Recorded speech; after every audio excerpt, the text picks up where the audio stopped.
The pharmaceutical industry has integrated psychological warfare technology and tactics as a routine part of their daily marketing.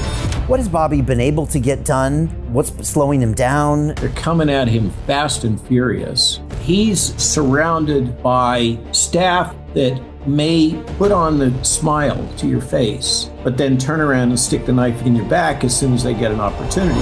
You and I both experienced massive amounts of censorship. Even though there's some bumps in the road, I'm confident we'll have our channel back on YouTube. I had 2 FBI agents show up here at the farm. They wanted to talk about what I'd experienced during the last 5 years in terms of censorship, the shadow banning, the small rooming. They've been authorized to begin investigations about that stuff. Talk to me about the book, War, The Information War Behind the Pandemic. Is it hard to remind people of these concepts? The tech is still deployed on a routine basis. Now it's going underground. It's a lot more subtle. They've come up with other euphemisms and structures to do the same kind of stuff with a happy face on it. It's important to count our blessings, count our wins, count Bobby's wins, count Trump's wins.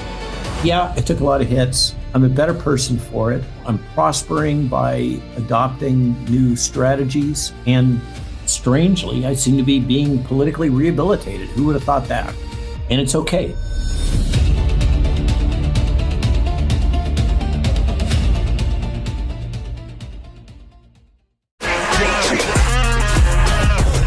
Hey, I know investing in crypto is scary. It takes a real leap of faith because there are so many scams, rug pulls, and bad actors out there. It's a dangerous business, which is why 95% of people lose all their money.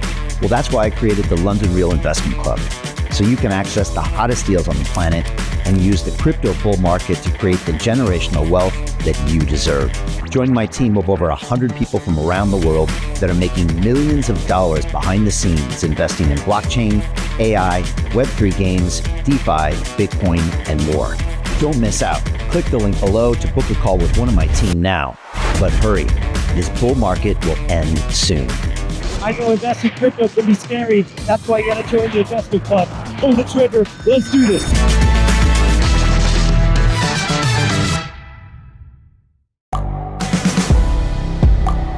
The world is changing. Inspiration is everywhere. It has never been so easy to connect, share, and bring people together. We're learning from others and finding the best in ourselves. Challenging our beliefs. Sharing our vulnerability. Overcoming our fears. Transforming ourselves so we can transform the world. How far can we go? This is London Real. I am Brian Rose. My guest today is...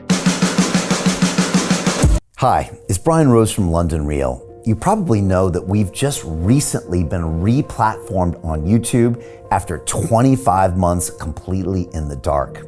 The truth is, I really need your help. What I really need you to do is click on that subscribe button right now, like this video, and maybe even leave a comment or share the link with friends. We're really fighting against an algorithm that's tried to keep us quiet for so long. And the more subscribers we have, the more people watch our content, the better guests we can bring you, the better content, and we can continue transforming lives. We've been doing this for 14 years now.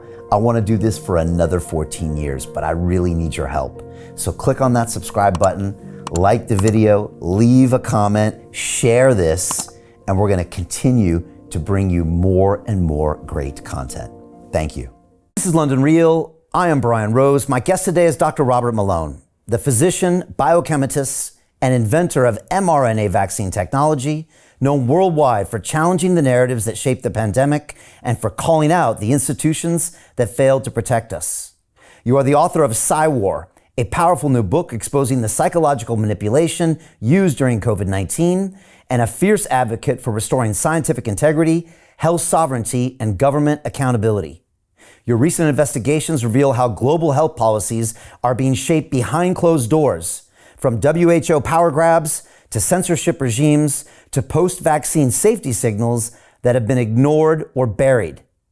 Through your work with the MAHA movement and alliance with Bobby Kennedy, you're now fighting for a healthier, freer, and more transparent future.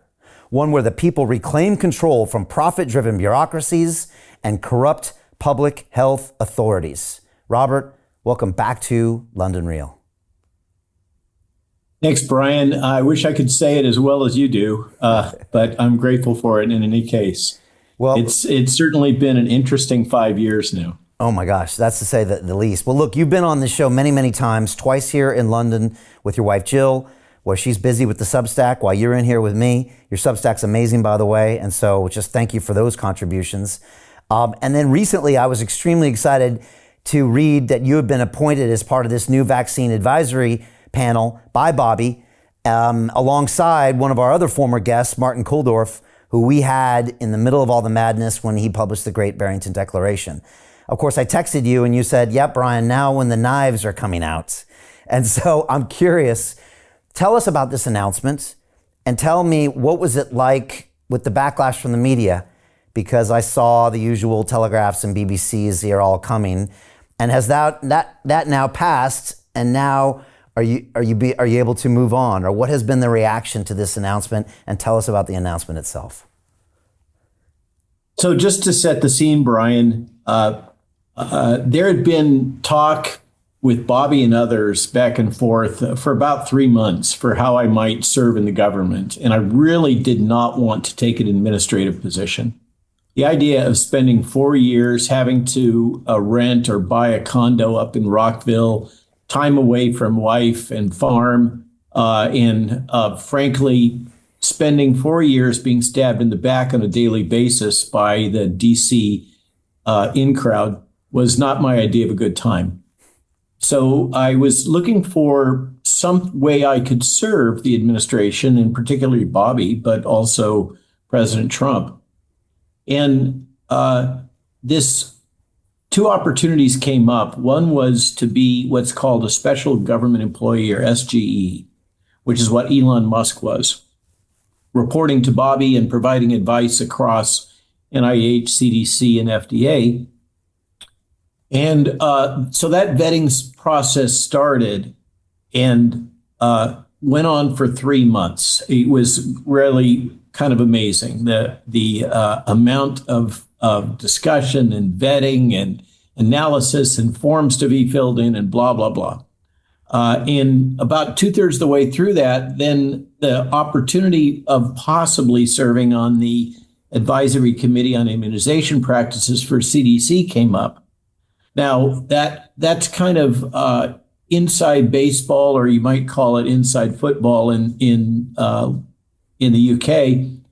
What the heck is the Advisory Committee on Immunization Practices? So this is the mouse that roared. It sits as a chartered federal advisory committee. That's a special law the U.S. government has that allows people to advise key administrators within the government, particularly in the executive branch. And in our case, for the ACIP, we get the glorious compensation of $250 per day as an honorarium. So obviously, I'm doing this for the money. And that was sarcasm, by the way, just to say. And this committee is chartered for two things. It's kind of a special one, a little unusual for a federal advisory committee. It advises the director of the CDC. And if she is not confirmed, which is the case currently, then those advisories go up to the secretary. So recently, just to give a little example, the Advisory Committee on Immunization Practices, while I was participating in their first meeting of this newly reconstituted group, voted to eliminate multi-dose influenza vials that have mercury-containing thimerosal. And why that's a big deal, with the pharmaceutical industry and why they busted a gut over that, I have no clue. All kinds of justification. But it left corporate media arguing in favor of adding mercury to vaccines, which is pretty much a loser. This is a hot button issue that Bobby has been focused on for decades, going back to his time with Waterkeepers. Mercury in food, mercury toxicity, mercury in vaccines. It's what led him to the position at Children's Health Defense of being chairman of the board. So what ACIP does is when FDA authorizes a product, a vaccine in particular, or something for infectious disease, at the next meeting, ACIP by charter must advise the director of the CDC on how that product is to be used.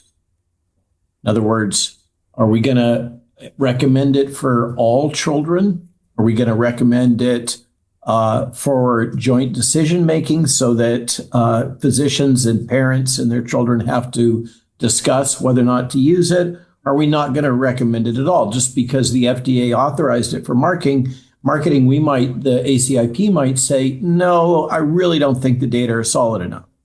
So that's kind of the range of options. They take a formal vote on it. It goes up to the director of the CDC, or as I said, if there's no director because it hasn't been confirmed, it goes up to Bobby. And then those recommendations are accepted. So who cares? Well, what happens is that those recommendations in part trigger a program called the Vaccines for Children Act in the United States, which purchases and distributes. So you could think of that as acquires and markets, if you're looking at it through the lens of pharmaceutical industry, vaccines to the poor, Indian health community, those that might not be insured for some reason, et cetera. So basically, it's a big buy that happens if the ACIP authorizes it and the CDC director concurs. Furthermore, a whole lot of nations all over the world, and I don't know, perhaps even the UK, are influenced by the decisions at the Advisory Committee on Immunization Practices, which is why I say it's the mouse that roared. It's really not that big in terms of the charter, and yet historically it has set precedent for vaccine utilization, particularly in children, all across the Western world. So I find myself on this consequent to the secretary, I'm referring to Robert F. Kennedy Jr., having made a decision that the old ACIP that was largely drawn from the medical professional societies, or what a cynic might call the guild, was the source from which most of the ACIP members were drawn, and also many of the subcommittee members, which is where the work really gets done. We're all drawn from these professional societies. And basically, you can figure out if you're going to be compensated with an, quote, honorarium of $250 a day, you got to have some other source of income. And most of these folks are academics or they're working for big hospitals, and being on the ACIP gives them punches their ticket for demonstrating that they're doing good community service and that they have international standing. So that's why they do it.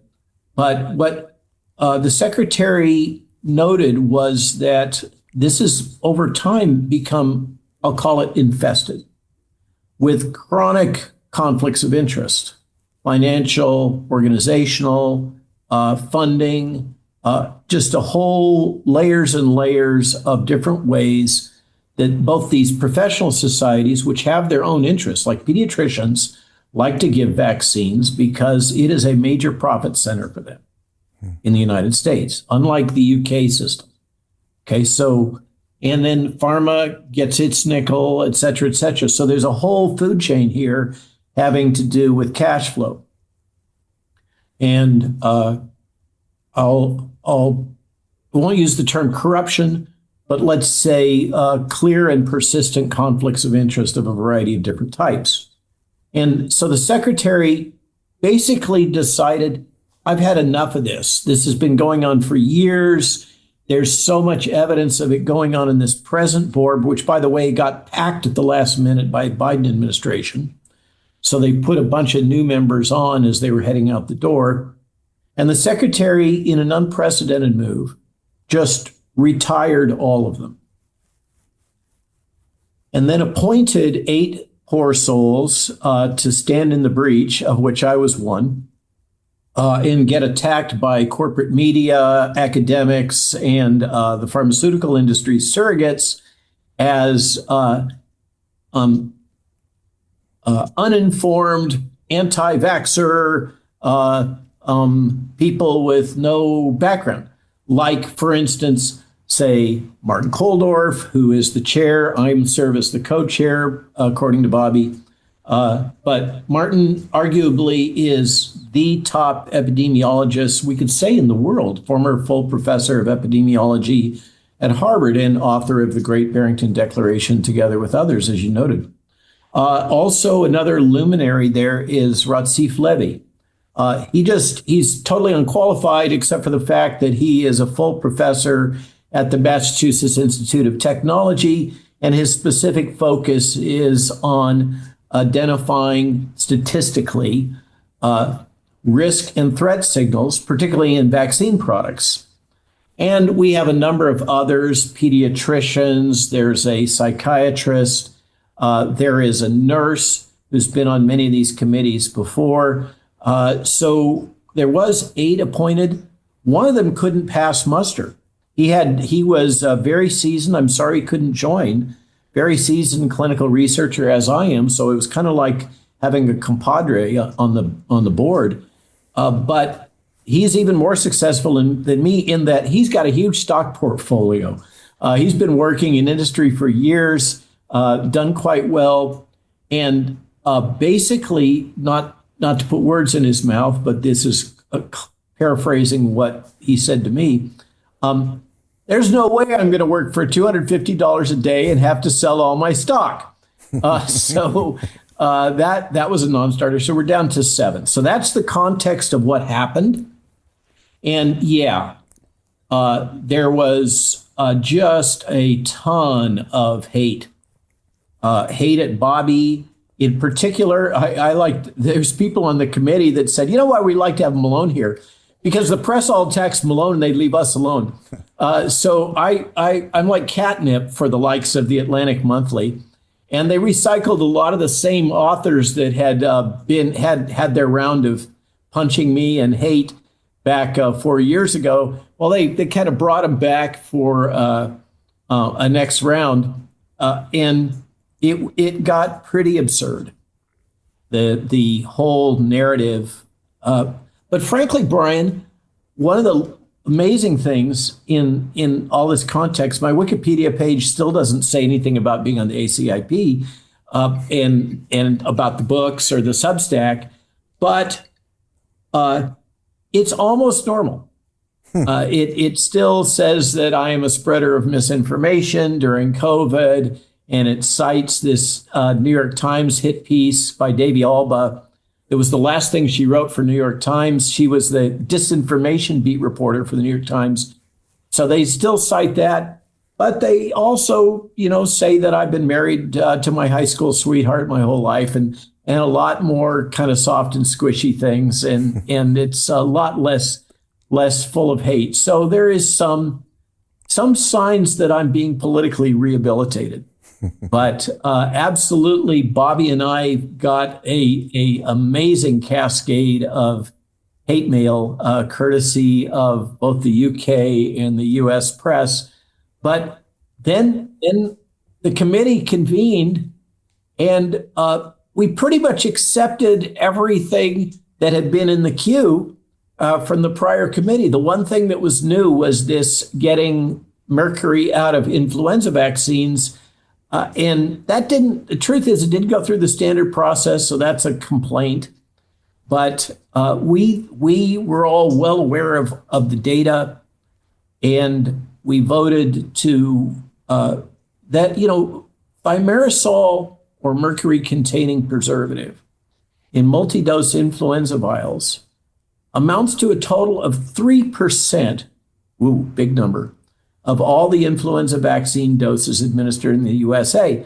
And the justification for all of the hubbub about this was that, well, the ACIP sets the standards for the world, including Africa. And so now the African nations aren't going to be using multi-dose thimerosal vaccine vials, and they're not going to be sticking needles into those vials again and again.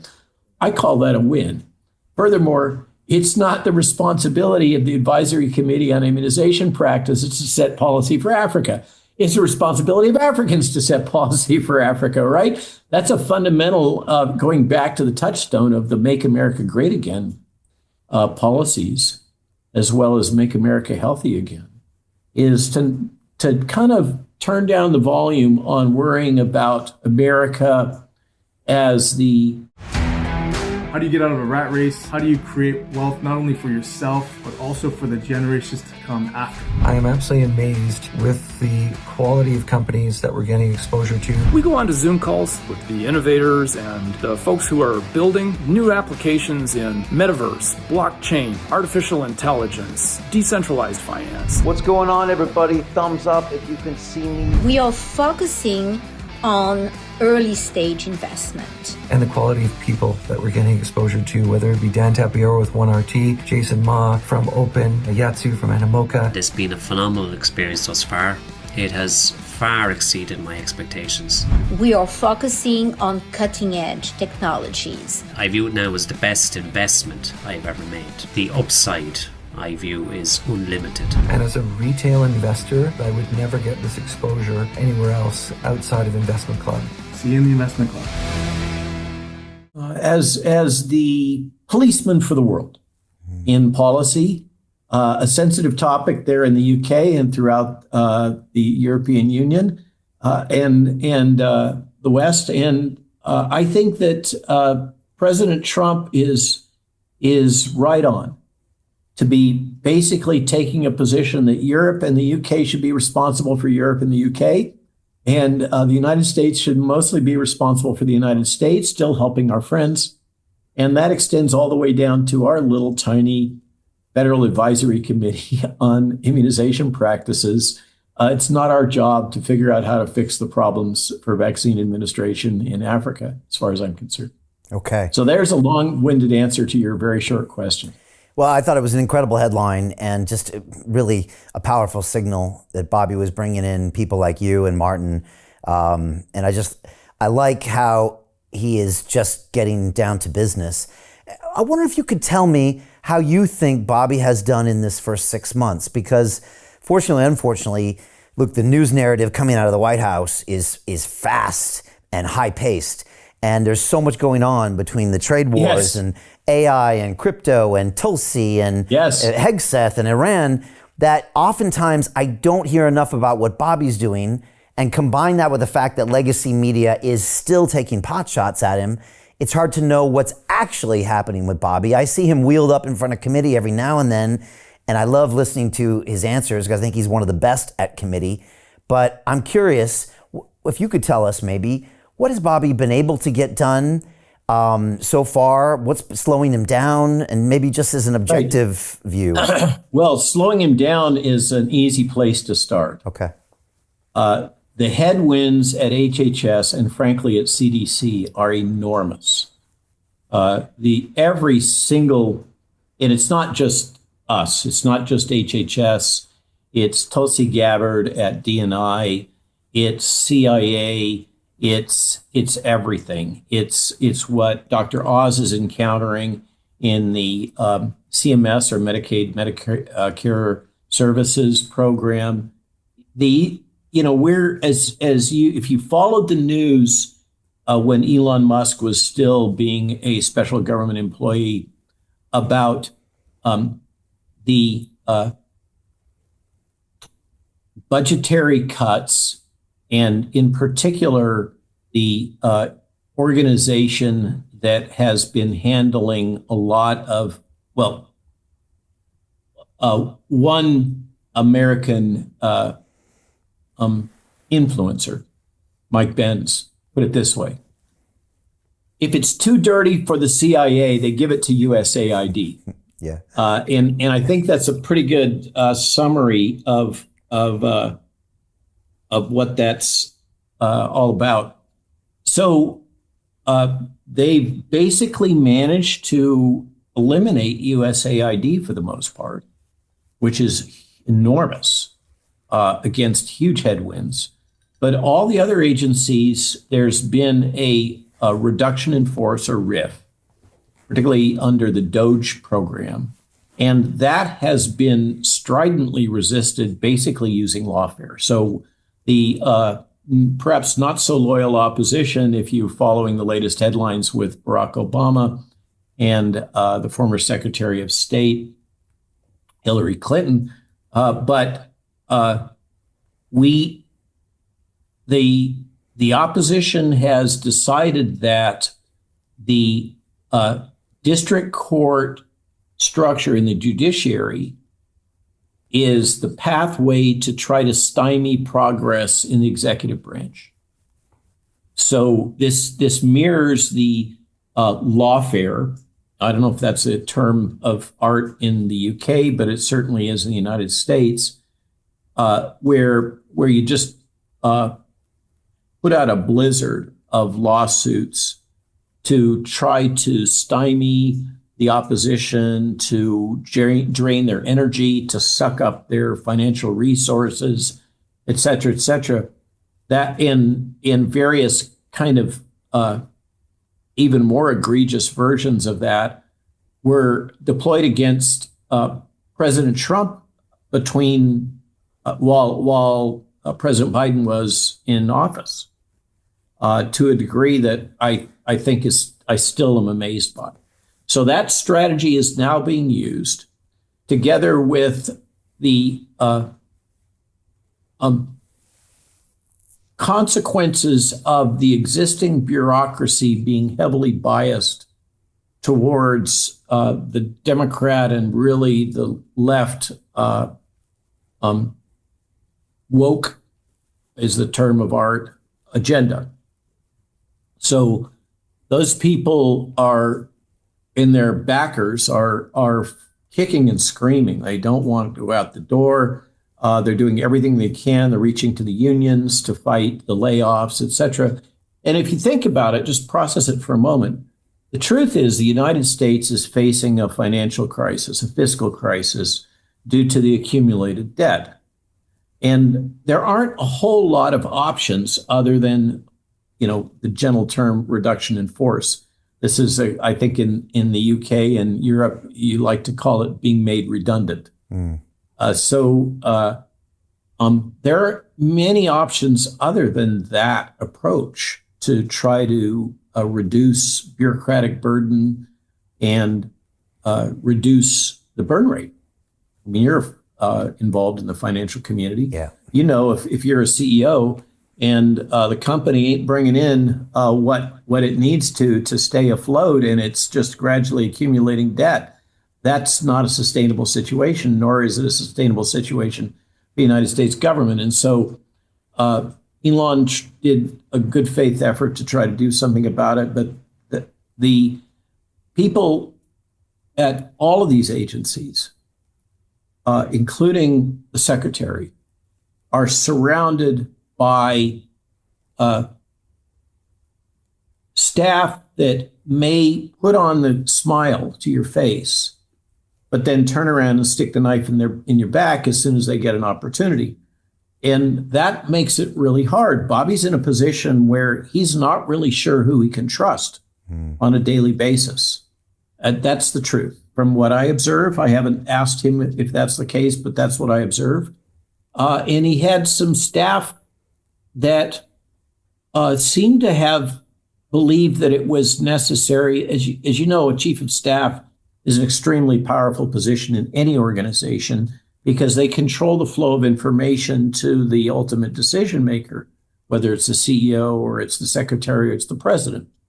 Chief of staff is a crucial position. So as are the deputy chiefs of staff in an organization. Remember, the U.S. Health and Human Services, as a division of the federal government, is the largest of all. It's bigger than the Department of Defense. It is massive. Wow. You know, Bobby ended up not being president, but by God, he has got the lion's share of the grief. And he has people like Dr. Oz, and Jay Bhattacharya is up against all kinds of resistance at NIH.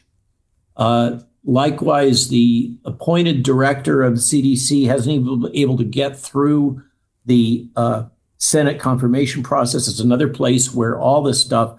So like the second, third, fourth tier appointees that have to go through congressional approval for all these agencies, including HHS, are all being slow walked. Okay. So he's sitting there, a bit of an island, surrounded by a small number of leadership folks to support him that have been really controlling the flow of information to him in a very significant way. And what I observe is that he's using a lot of outside channels, frankly, to gather information and make decisions. Just to illustrate, I was at CPAC a few months ago, right after Bobby was confirmed, walking up some stairs, and suddenly I get a call, Robert, you know, in Bobby's characteristic hoarse voice.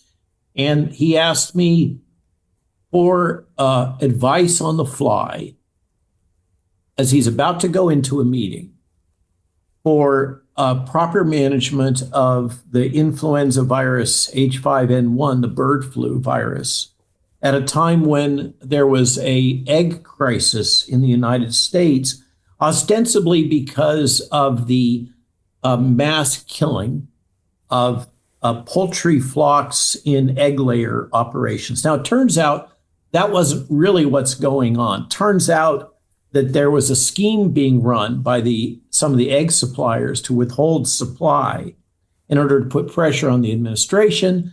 But there was just, the press was all in a tizzy about H5N1, and we have to kill all these birds, and they're going to kill all these ostriches up in Canada. And it was just one great big beer porn,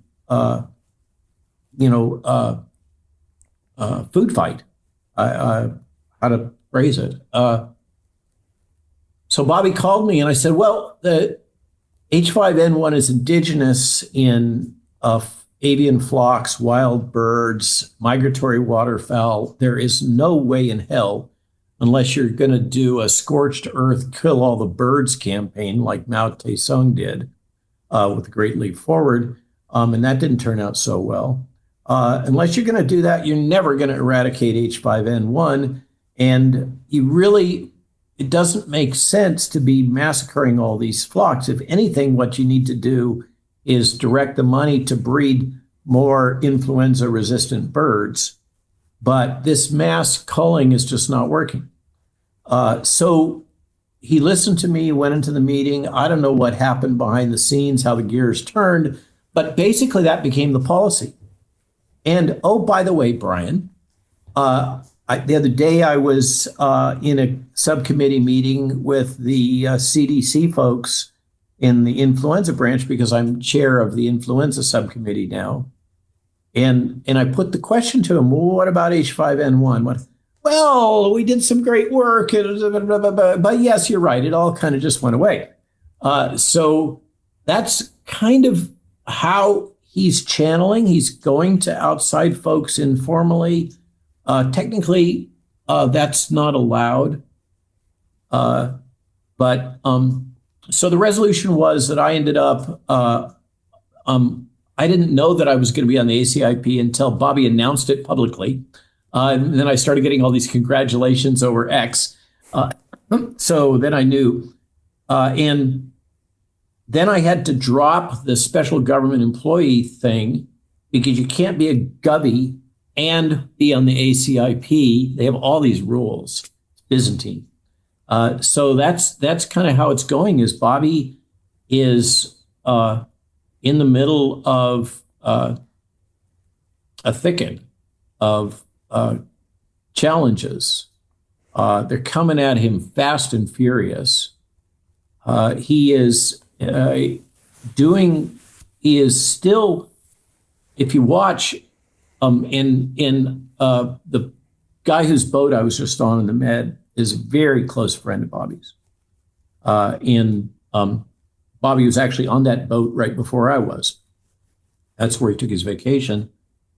And I was speaking to my colleague, my friend, and said, you know, I think Bobby has really grown into this job.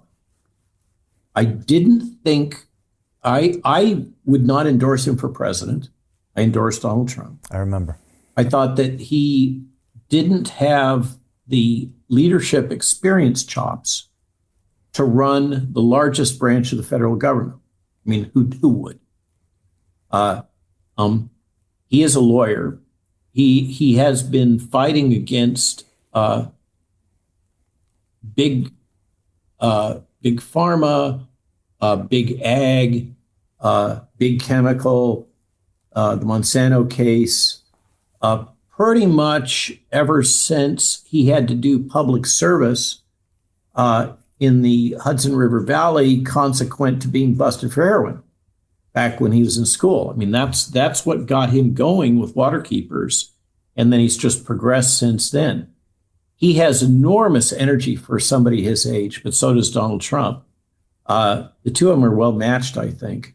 And he has really grown into this job. He picks his battles.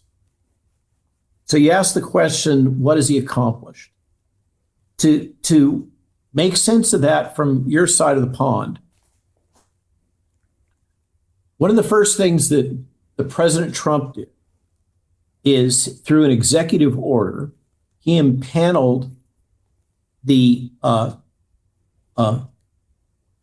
Make America Healthy Again Commission, which is a all of government effort to address these fundamental drivers that are, frankly, reducing longevity in Americans. I mean, this is the big shocker, is that our children are going to lead, if we stay on this course, our children here in America are going to lead shorter, less healthy lives than their parents. Wow. That's just a bomb. Yeah. And so the president, I am completely convinced the president is very committed, particularly to children's health. To some extent, I think this reflects Barron Trump and his sense of protection of Barron Trump and his commitment to his son and his sons. His older family has prospered, but this really young child that he, is now a late adolescent, he takes children's health very seriously. So that's one of the places he's very aligned with the secretary. So they created this MAHA commission, and after 100 days, it came out with a document the likes of which the U.S. government has never seen before, has never produced, which was a critical assessment of where Americans' health is at and what's driving the lack of health and what's driving the various factors, particularly environmental toxins. There was a lot of teeth gnashing in the base, that the vaccine issues weren't addressed as stridently as they wished that they were, but environmental toxins and a number of other things were highlighted in that. Now, one of the things that in that initial report, which was basically a threat assessment, one of the things that I personally, and I was invited to the White House when they rolled this out. They did the press announcement there, blah, blah, blah. And I'm watching from the third row. There was a clear attempt to reassure the agriculture community in the United States, farmers, in part justified because, as the president said, farmers have supported me in every one of these three elections. So he has not only a deep attachment and commitment to children, and children's health, but also to the agriculture community in the United States. And so personally, I felt like they kind of pulled their punches a little bit on big ag. And we have some agriculture practices that is forbidden in Europe, are forbidden in Europe and in the UK, like the use of, here's the sanitized term, desiccants in harvesting wheat, soy, and other grains. What that amounts to is because of policies in the 60s, get bigger, get out, we largely have lost the small farm. You have these massive farms. And but even more massive is the cost of the combines, the devices that are used to harvest the grain and the soybeans. Hey, I know investing in crypto is scary. It takes a real leap of faith because there are so many scams, rug pulls, and bad actors out there. It's a dangerous business, which is why 95% of people lose all their money. Well, that's why I created the London Real Investment Club, so you can access the hottest deals on the planet and use the crypto bull market to create the generational wealth that you deserve. Join my team of over 100 people from around the world that are making millions of dollars behind the scenes investing in blockchain, AI, Web3 games, DeFi, Bitcoin, and more. Don't miss out. Click the link below to book a call with one of my team now. But hurry, this bull market will end soon. I know investing in crypto can be scary. That's why you gotta join the investment club. Pull the trigger. Let's do this.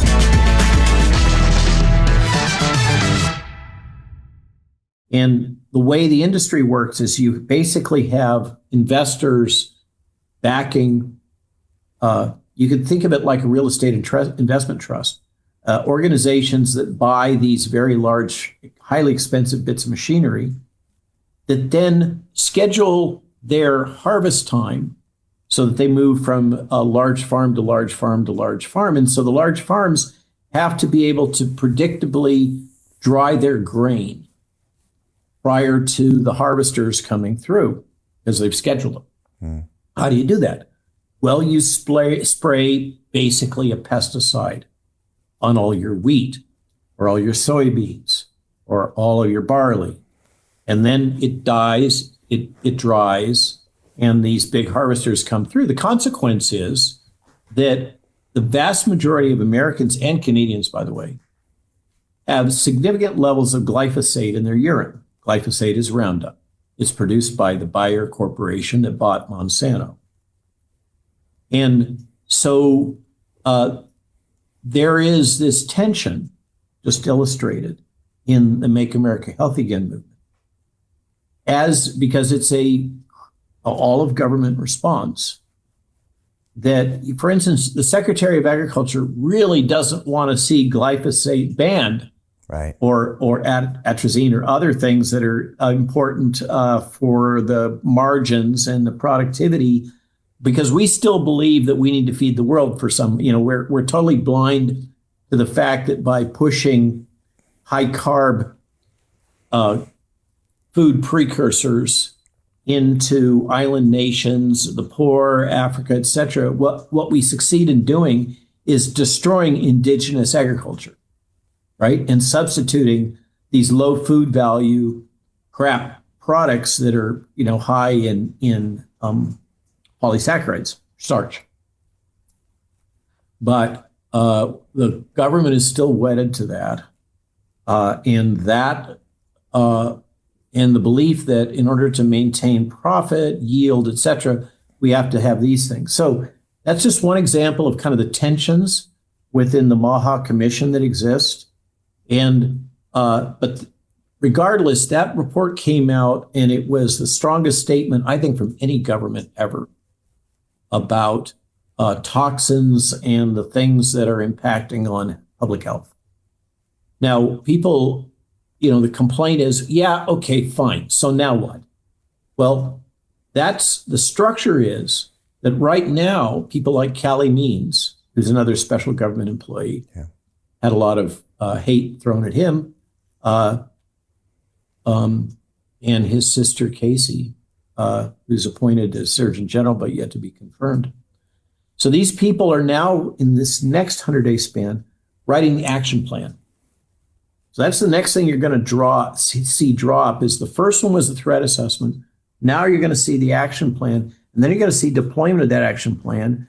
And by the way, the president for this commission gave as a directive to the secretary, I want to see measurable improvements in the health of Americans within 2 years because rimshot, that's the midterms. Yeah. So they're very focused on stuff that we can do now, like getting artificial petroleum-based dyes out of our food stream, which you guys already did. You know, Fruit Loops in the UK are a pale product in comparison to Fruit Loops in the United States because you're not having a... To continue watching the rest of the episode for free, visit our website londonreal.tv or click the link in the description below. Most people will never see this opportunity. Dubai luxury transformation projects have historically delivered 40 to 90% annual returns. That is incredible. These were once reserved only for insiders with access. I spent 15 years on Wall Street and I learned this. The biggest returns always go to the people who get the call first. Now, you finally can. We've just received a brand new project with major upside potential. Allocations move fast. Click the link, apply now, and speak to my team. This is your chance to see what others never will.